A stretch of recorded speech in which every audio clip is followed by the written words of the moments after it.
aşk damlayan yarim var gül renginde. Dünyaları verseler kâr etmez, olmaz ki sen denginde. Havasından suyundan aşk damlayan yarim var gül renginde.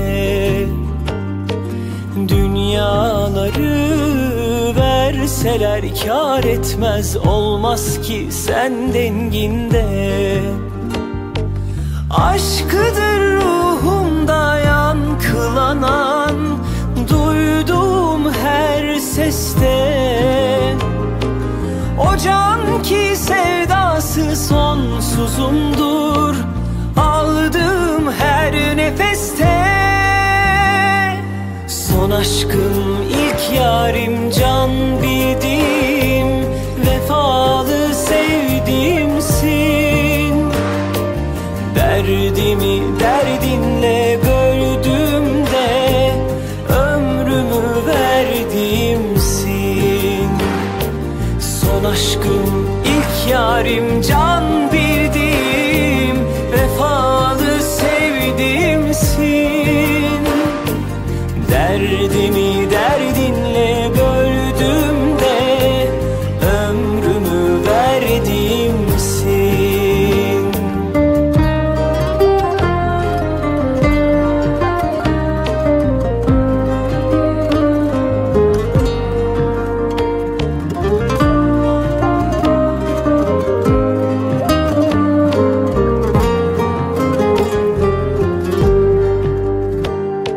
Havasından suyundan aşk damlayan yarim var gül renginde. Dünyaları verseler kâr etmez, olmaz ki sen denginde.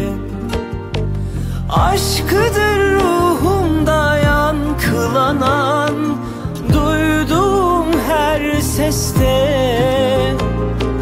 O can ki sevdası sonsuzumdur, aldığım her nefeste. Son aşkım ilk yarim, can bildiğim, vefalı sevdiğimsin.